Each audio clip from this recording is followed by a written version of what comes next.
Good morning guys, Teacher A here and welcome to Guro Pinoy sa Amerika. So for today, ang pag-uusapan natin ay simplifying rational algebraic expressions. So meron na naman tayong isang member ng ating community na nanghihingi ng tulong, nag-message siya sa aking FB page, Guro Pinoy sa Amerika by Teacher A, on how to simplify algebraic expressions. So meron tayong 5 given, i-solve natin, i-simplify natin, yung mga given na rational algebraic expressions. Okay? Let's start. Number 1. So, ang given ay 8c plus 16d over 16. So, in simplifying rational algebraic expressions, ang gagawin lang natin ay i-factor out lang natin yung given. Kung ano yung factoring strategy na pwedeng i-apply. And then after that, ika-cancel out lang natin yung similar terms. Okay? Ganun lang siya kasimple. So, dito sa given natin, yung ating numerator, ibig sabihin yung nasa taas, pwede natin siyang i-factor using the common monomial factor. Sabihin, merong common sa dalawang terms natin. Si 8c tsaka si 16d, ano yung common sa kanila? Both can be divided by 8. Okay? Yan yung greatest common factor ng ating numerical coefficients ng mga numbers. Sa letters, meron bang pareho? Wala. So therefore, ang CMF natin, or common monomial factor, is just 8. So, after getting it, i-divide natin to isa-isa by our CMF. 8c divided by 8. So 8c divided by 8, maka-cancel out na si 8, matitira si c. So write c. Then plus, sa kabila naman, 16d divided by 8. So 16 divided by 8 ay 2. And then kopyahin si d. There. Then over 16. Now, meron na bang makakancel out dito? Yes. Si 8 tsaka si 16, both can be divided by 8. 8 divided by 8 ay 1. 16 divided by 8 ay 2. And then, after natin mag-cancel out, isulat lang natin kung ano yung natira. So, dito sa taas, anong natira? Si c plus 2d. Kasi kapag multiply kay 1, yun pa rin ang sagot. C plus 2d pa rin. Over, sa ilalim anong natira? 2. Final answer? Yes. Teacher A, pwede bang i-cancel si 2 doon tsaka si 2 sa baba? Hindi, kasi meron siyang kasama. May plus in between.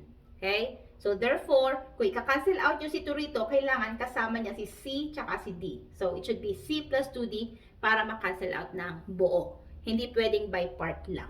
Okay? So, that's example number 1. Let's have example number 2. So, ang given natin ay 12x squared plus 11x minus 15 over 20x squared minus 23x plus 6. So, both yung numerator natin tsaka denominator natin ay mga quadratic trinomials. So, kapag pinactor out natin siya, meron tayong dalawang binomials. Yan. Paano yon? Since ang A natin ay hindi 1, trial and error method ang gagamitin natin. So, i-factor out muna natin yung 12x squared. Ano yung factors ng 12? So, that's 4 and 3. Pwede rin naman 6 and 2. Mamaya i-check natin kapag hindi nag-work yung 4 and 3. So, x squared is x and x. Next, ano yung factors ng negative 15? Pwede siyang negative 5 times positive 3. Ito ba hinahanap natin? Again, sabi ko nga, trial and error. So, itry natin. Multiply the means, multiply the extremes. Kapag kinombine, dapat ang sagot ay 11x. Negative 5 times 3x ay negative 15x. Next, 4x times 3 ay 12x. I-combine natin. Negative 15 plus 12 ay negative 3x. Negative 3x ba ang gitna? No, it's positive 11. So, therefore, mali ito. Pagpalitin natin si 5 tsaka si 3. Ilalagay ko si 5. Si 3 dito. And then dito si 5. Okay? So, same thing. Same process. Negative 3 times 3x ay negative 9x. Then 4x times 5 ay 20x. Combine. Negative 9 plus 20, magkaiba ng sign, i-minus. So, 20 minus 9 ay 11x. 11x ba yung gitna? Yes! Yun. So, therefore, iyan ang factors natin. So, erase ko na to. So, over. We will do the same thing sa ating denominator. Pero, ito ang hint ko sa inyo. Sikreto to ng mga mathematician. Charing. So, kung ito yung factors natin sa taas, definitely, or most of the time, yung isa sa kanila, factor din ng denominator natin. Okay? So, ganito natin. So, 20x squared. Ano ba yung factors ng 20x? So, 4x and 5x. So, ano na yung nakikita nyo halos kapareho sa taas? Ito, yung minus 3. Yung 4x minus 3. So, i-check natin kung itong 4x na to minus 3 rin ang kasama. So, after factoring out the first term, factor out yung last term. Positive 6. So, that means, yung factors niya, pareho ng sign. Parehong ano? Yung middle term natin ay negative. So, that means parehong negative. So, negative, negative. Since 4x minus 3 yung nasa taas, itatry ko na agad yung 4x minus 3 dito. Para hindi tayo masayangan ng oras. Kasi talagang merong may maka-cancel out dyan. So, kung 3 to, therefore, this is 2. Kasi 3 times 2 ay 6. Now, check natin kung tama ang ating shortcut na ginawa. Negative 3 times 5x ay negative 15x. 4 times negative 2 ay negative 8x. Negative 15 plus negative 8, both negative. So, add, that's 23, then negative. Then, kopyahin si x. Tama ba? Yes. So, therefore, iyan ang factors ng denominator. So, next step. After i-factor out yung taas at baba, mag-cancel na tayo ng pareho. Ano yung pareho? Ito siya, buo. So, 4x minus 3, 4x minus 3, parehong meron sa taas at baba, cancel out. Anong natira sa taas? 3x plus 5. Anong natira sa baba? 5x minus 2. Final answer? Yes. But wait, Teacher A, may 5 sa taas, may 5 sa baba. Pwedeng i-cancel out? Hindi.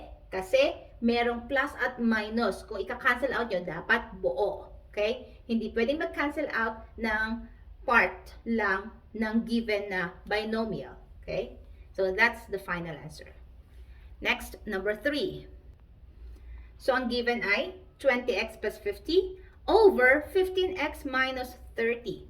So, ang given natin, parehong binomials and gagamitan natin siya ng common monomial factor. Kasi nakikita agad kung ano yung common sa dalawa. 20 tsaka 50. Ano yung common? Ano yung pwedeng i-divide sa dalawa? That's 10. So, divide natin isa-isa. 20x divided by 20x divided by 10. So, 20 divided by 10 ay 2. And then, kopyahin si x. Then, plus 50 divided by 10, that's 5. Over. Sa baba naman, 15 and 30. Anong common? 15. Para silang pwedeng i-divide by 15. So, si 15x divided by 15. Mawawala na si 15. Maka-cancel out. Matitira si x. Then, minus 30 divided by 15 ay 2. There. This time, after mag-factor, i-cancel out natin yung pwedeng i-cancel out. Si 10 tsaka si 15. Bakit? Both can be divided by 5. 10 divided by 5 ay 2. 15 divided by 5 ay 3. Si 2 ba tsaka si 2 pwedeng i-cancel? Hindi.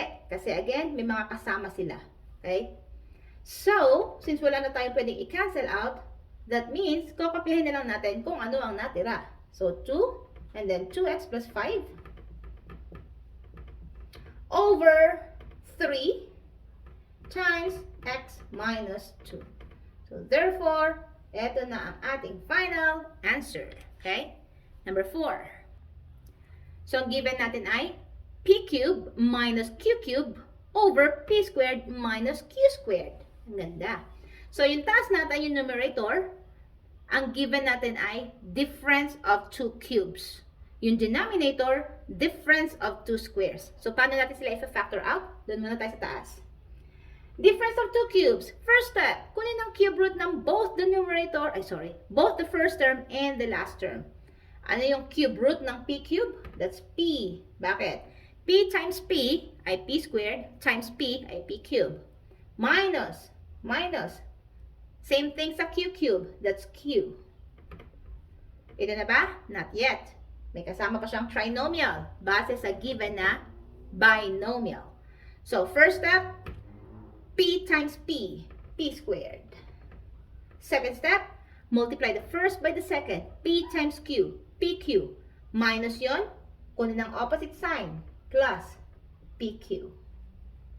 Next step, kunin ang square ng last term, q times q ay q squared. Yan. So, eto yung factors ng ating numerator. Denominator. This is difference of two squares. So, dalawang binomial yan. Square root lang ng first and square root ng second. Ano square root ng first? That's p and p. Isang plus, isang minus. Square root ng q squared, that's q. So, q doon, q rin dito. Okay? So, yan ang factors niya. Now, mag-cancel out na tayo. Next step. Ano yung pwedeng i-cancel out? Si p minus q, Cancel. Anong natira sa taas? P squared plus pq plus q squared. Over, sa baba, anong natira? P plus q. So, therefore, ito ang ating final answer. Okay? Last number 5. So, ang given ay r squared minus r minus 20 over r squared plus r minus 30. So, both ang numerator and denominator natin ay mga quadratic trinomials wherein ang ating first, ang letter A natin, which means yung numerical coefficient ng may square ay just 1. So, madali lang siya. Paano? Factor out natin. Dalawang binomials. Yan. Paano i-factor out ang quadratic? Factor out the first term, r squared. That is just r times r. Next, factor out the last term, negative 20. Wherein, kapag minultiply, ang lalabas ay negative 20. Kapag kinombine, in-add, ang lalabas ay yung middle term, which is negative 1. So, ano yung factors ng negative 20 na kapag in-add ay negative 1? So, that's negative 5 and positive 4. Mahaba. Yan. Bakit? Negative 5 times 4 ay negative 20. Negative 5 plus 4, magkaibang sign, i-subtract. 5 minus 4 ay 1. Mas malaki si 5, negative siya. So, negative 1 yung middle term. Okay? Do the same thing sa denominator. Ganun din ang process kasi pareho silang quadratic trinomial. Dalawang binomials. Again, katulad na sabi ko kanina, kung ano meron sa taas, definitely meron yan sa baba para maka-cancel out. R squared, that's R and R. Next, factor out the last term, negative 30. Kapag minultiply ay negative 30, kapag in-add ay positive 1. Ano yung factors ng 30? Yung 4 ba? Pwede sa 30? No. Yung 5? Yes. Try natin. Negative 5. Sabi ko sa inyo, kung ano meron sa taas, definitely meron sa baba. So, negative 5 times positive 6 ay negative 30. Negative 5 plus 6 ay subtract. 6 minus 5, 1. Mas malaki si 6, positive siya. So, therefore, that's positive 1. Okay? So, ayan na yung mga factors natin. After nating i-factor out yung mga given, mag-cancel na tayo ng pareho. So, that's 3 minus 3. Sorry, ano ba yan? R minus 5 and R minus 5. Then, kopyahin ang natira. Anong natira? R plus 4. Sa baba, anong natira? R plus 6. Final answer? Yes. Bakit hindi pwede i-cancel out si R tsaka si R sa baba? Kasi may kasama siya. May plus 4 to tsaka may plus 6. So, hindi pwede. Okay? So, that's it. Kung nakatulong ang aking video sa inyong lesson, sa inyong module, kindly give me a like para share to na YouTube sa iba. And I am inviting you to please subscribe sa aking YouTube channel, Teacher A, Gurong Pinoy sa Amerika. Paki-like na rin ang aking FB page, Gurong Pinoy sa Amerika by Teacher A, para pwede kayong mag-PM sa akin ng mga lessons, ng mga modules, mga activities nyo, na pwede natin gawa ng tutorial video just like this. Okay? So that's it for today. See you in my next video. Paalam!